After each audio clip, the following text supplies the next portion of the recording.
This is day 87 of our daily Bible reading session. 2 Samuel, chapter 19.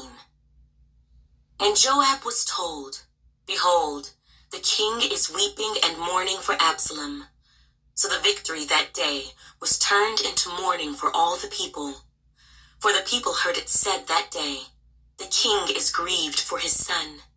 And the people stole back into the city that day, as people who are ashamed steal away when they flee in battle. But the king covered his face, and the king cried out with a loud voice, O my son Absalom, O Absalom, my son, my son. Then Joab came into the house to the king and said, Today you have disgraced all your servants who today have saved your life, the lives of your sons and daughters, the lives of your wives and the lives of your concubines, in that you love your enemies and hate your friends. For you have declared today that you regard neither princes nor servants.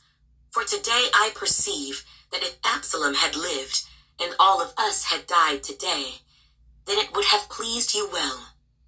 Now therefore, arise, go out and speak comfort to your servants. For I swear by the Lord, if you do not go out, not one will stay with you this night. And that will be worse for you than all the evil that has befallen you from your youth until now. Then the king arose and sat in the gate. And they told all the people, saying, There is the king, sitting in the gate. So all the people came before the king, for every one of Israel had fled to his tent. Now all the people were in a dispute throughout all the tribes of Israel, saying, The king saved us from the hand of our enemies. He delivered us from the hand of the Philistines, and now he has fled from the land because of Absalom. But Absalom, whom we anointed over us, has died in battle. Now therefore, why do you say nothing about bringing back the king?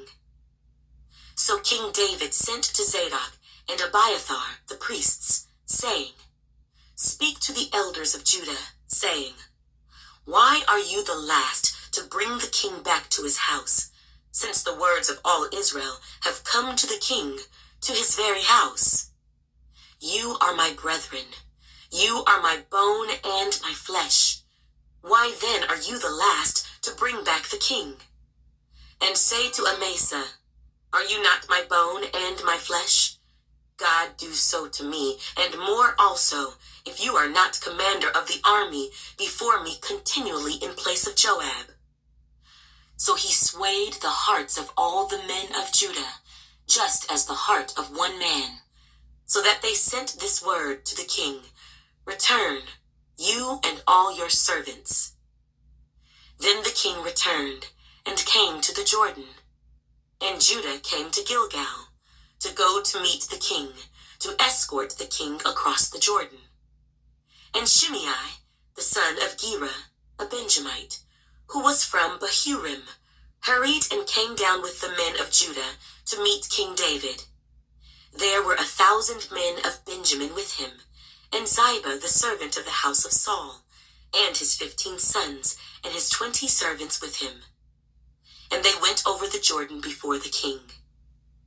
Then a ferry boat went across to carry over the king's household, and to do what he thought good. Now Shimei, the son of Gera, fell down before the king when he had crossed the Jordan. Then he said to the king, Do not let my lord impute iniquity to me, or remember what wrong your servant did on the day that my lord the king left Jerusalem, that the king should take it to heart. For I, your servant, know that I have sinned. Therefore here I am, the first to come today of all the house of Joseph, to go down to meet my lord the king. But Abishai, the son of Zeruiah, answered and said, Shall not Shimei be put to death for this, because he cursed the Lord's anointed?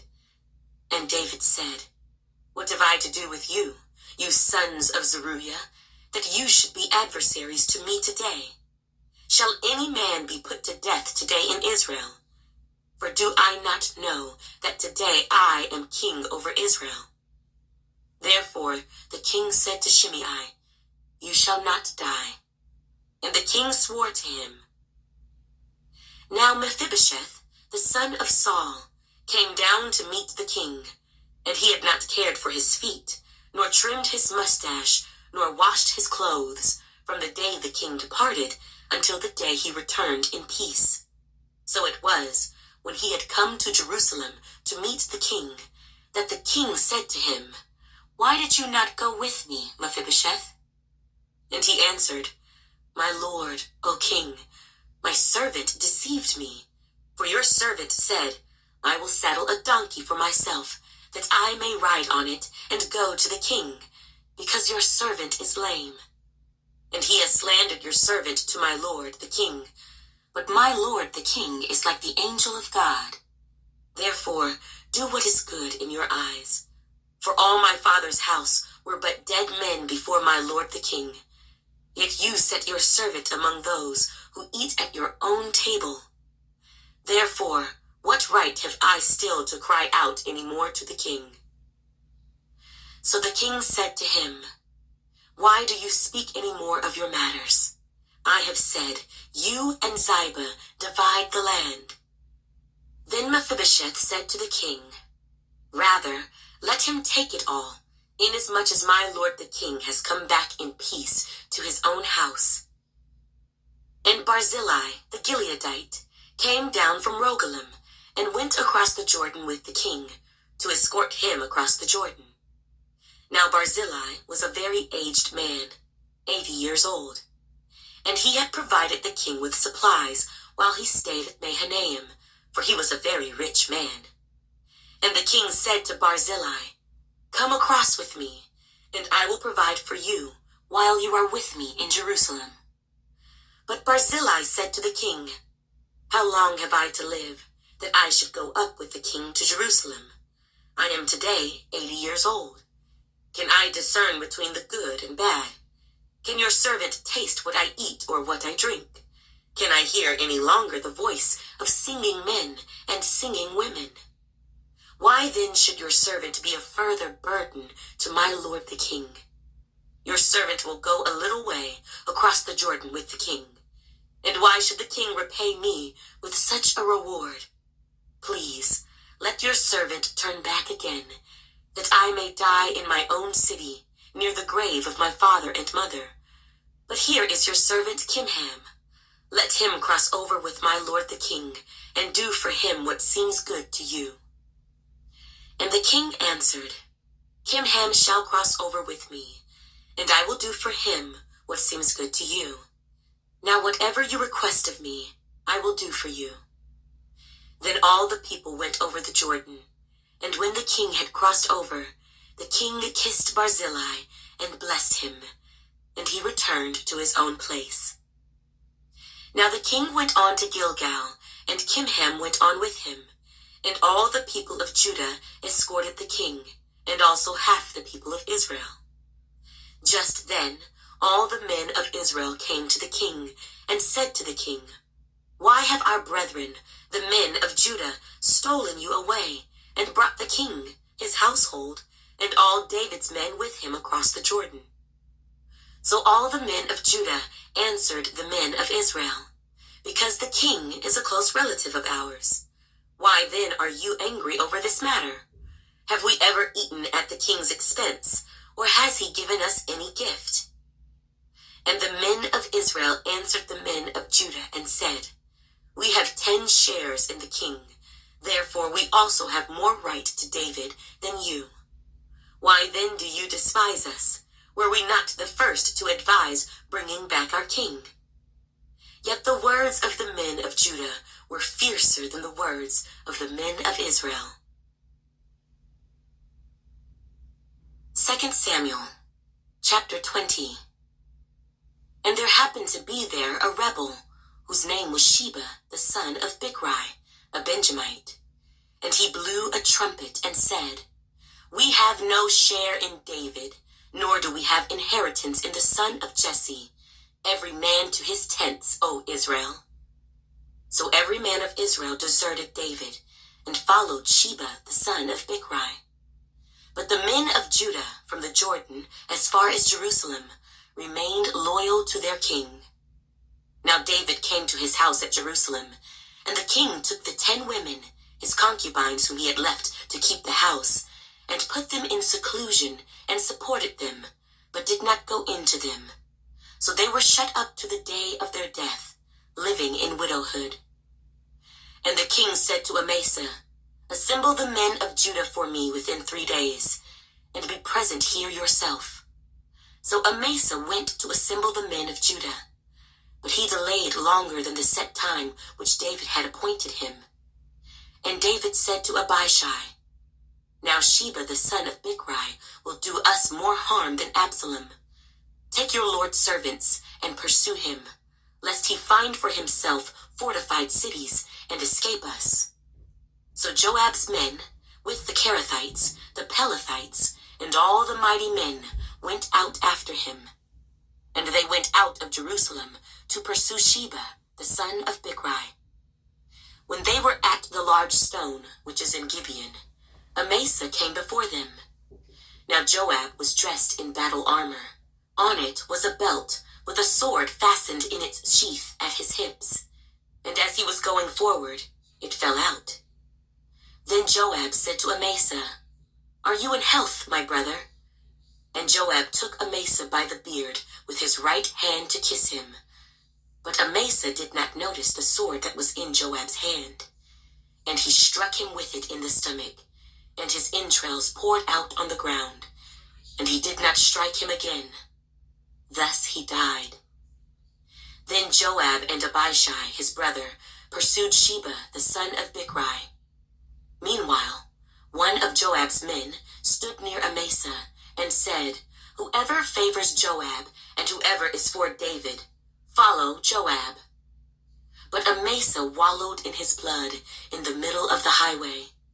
And when the man saw that all the people stood still, he moved Amasa from the highway to the field and threw a garment over him, when he saw that everyone who came upon him halted.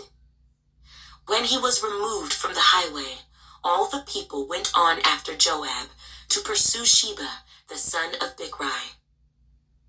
And he went through all the tribes of Israel to Abel and Bethmaachah and all the Beerites. So they were gathered together and also went after Sheba. Then they came and besieged him in Abel of Bethmaachah, and they cast up a siege mound against the city, and it stood by the rampart. And all the people who were with Joab battered the wall to throw it down. Then a wise woman cried out from the city, "Hear, hear! Please say to Joab, 'Come near by, that I may speak with you.' When he had come near to her, the woman said, 'Are you Joab?' He answered, 'I am.' Then she said to him, 'Hear the words of your maidservant.' And he answered, 'I am listening.' So she spoke, saying, 'They used to talk in former times, saying, They shall surely seek guidance at Abel, and so they would end disputes. I am among the peaceable and faithful in Israel. You seek to destroy a city and a mother in Israel. Why would you swallow up the inheritance of the Lord?' And Joab answered and said, far be it from me that I should swallow up or destroy. That is not so. But a man from the mountains of Ephraim, Sheba the son of Bichri by name, has raised his hand against the king, against David. Deliver him only, and I will depart from the city." So the woman said to Joab, "Watch, his head will be thrown to you over the wall." Then the woman in her wisdom went to all the people, and they cut off the head of Sheba the son of Bichri, and threw it out to Joab. Then he blew a trumpet, and they withdrew from the city, every man to his tent. So Joab returned to the king at Jerusalem. And Joab was over all the army of Israel. Benaiah, the son of Jehoiada, was over the Kerethites and the Pelethites. Adoram was in charge of revenue.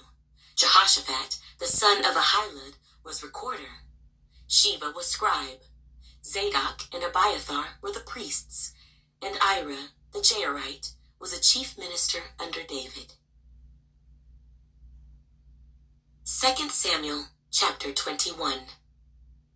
Now there was a famine in the days of David for 3 years, year after year, and David inquired of the Lord. And the Lord answered, It is because of Saul and his bloodthirsty house, because he killed the Gibeonites. So the king called the Gibeonites and spoke to them. Now the Gibeonites were not of the children of Israel, but of the remnant of the Amorites. The children of Israel had sworn protection to them, but Saul had sought to kill them in his zeal for the children of Israel and Judah. Therefore David said to the Gibeonites, What shall I do for you?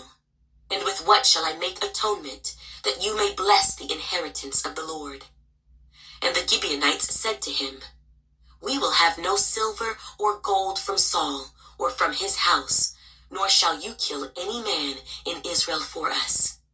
So he said, Whatever you say, I will do for you. Then they answered the king, As for the man who consumed us and plotted against us, that we should be destroyed from remaining in any of the territories of Israel, let 7 men of his descendants be delivered to us, and we will hang them before the Lord in Gibeah of Saul, whom the Lord chose. And the king said, I will give them. But the king spared Mephibosheth, the son of Jonathan, the son of Saul, because of the Lord's oath that was between them, between David and Jonathan, the son of Saul. So the king took Armoni and Mephibosheth, the 2 sons of Rizpah, the daughter of Aiah, whom she bore to Saul, and the 5 sons of Michal, the daughter of Saul, whom she brought up for Adriel, the son of Barzillai, the Maholathite. And he delivered them into the hands of the Gibeonites, and they hanged them on the hill before the Lord. So they fell, all 7 together, and were put to death in the days of harvest, in the first days, in the beginning of barley harvest. Now Rizpah, the daughter of Aiah, took sackcloth and spread it for herself on the rock, from the beginning of harvest until the late rains poured on them from heaven. And she did not allow the birds of the air to rest on them by day, nor the beasts of the field by night. And David was told what Rizpah the daughter of Aiah, the concubine of Saul, had done. Then David went and took the bones of Saul and the bones of Jonathan his son from the men of Jabesh Gilead, who had stolen them from the street of Bethshan, where the Philistines had hung them up, after the Philistines had struck down Saul in Gilboa. So he brought up the bones of Saul and the bones of Jonathan his son from there, and they gathered the bones of those who had been hanged. They buried the bones of Saul and Jonathan his son in the country of Benjamin in Zelah, in the tomb of Kish his father. So they performed all that the king commanded, and after that God heeded the prayer for the land. When the Philistines were at war again with Israel, David and his servants with him went down and fought against the Philistines, and David grew faint. Then Ishbi-Benob, who was one of the sons of the giant, the weight of whose bronze spear was 300 shekels, who was bearing a new sword, thought he could kill David. But Abishai, the son of Zeruiah, came to his aid, and struck the Philistine, and killed him. Then the men of David swore to him, saying, You shall go out no more with us to battle, lest you quench the lamp of Israel. Now it happened afterward that there was again a battle with the Philistines at Gob. Then Sibbecai the Hushathite killed Saph, who was one of the sons of the giant. Again there was war at Gob with the Philistines, where Elhanan the son of Jaare-Oregim, the Bethlehemite, killed the brother of Goliath the Gittite, the shaft of whose spear was like a weaver's beam. Yet again there was war at Gath, where there was a man of great stature, who had 6 fingers on each hand and 6 toes on each foot, 24 in number, and he also was born to the giant. So when he defied Israel, Jonathan, the son of Shimeah, David's brother, killed him. These 4 were born to the giant in Gath, and fell by the hand of David and by the hand of his servants.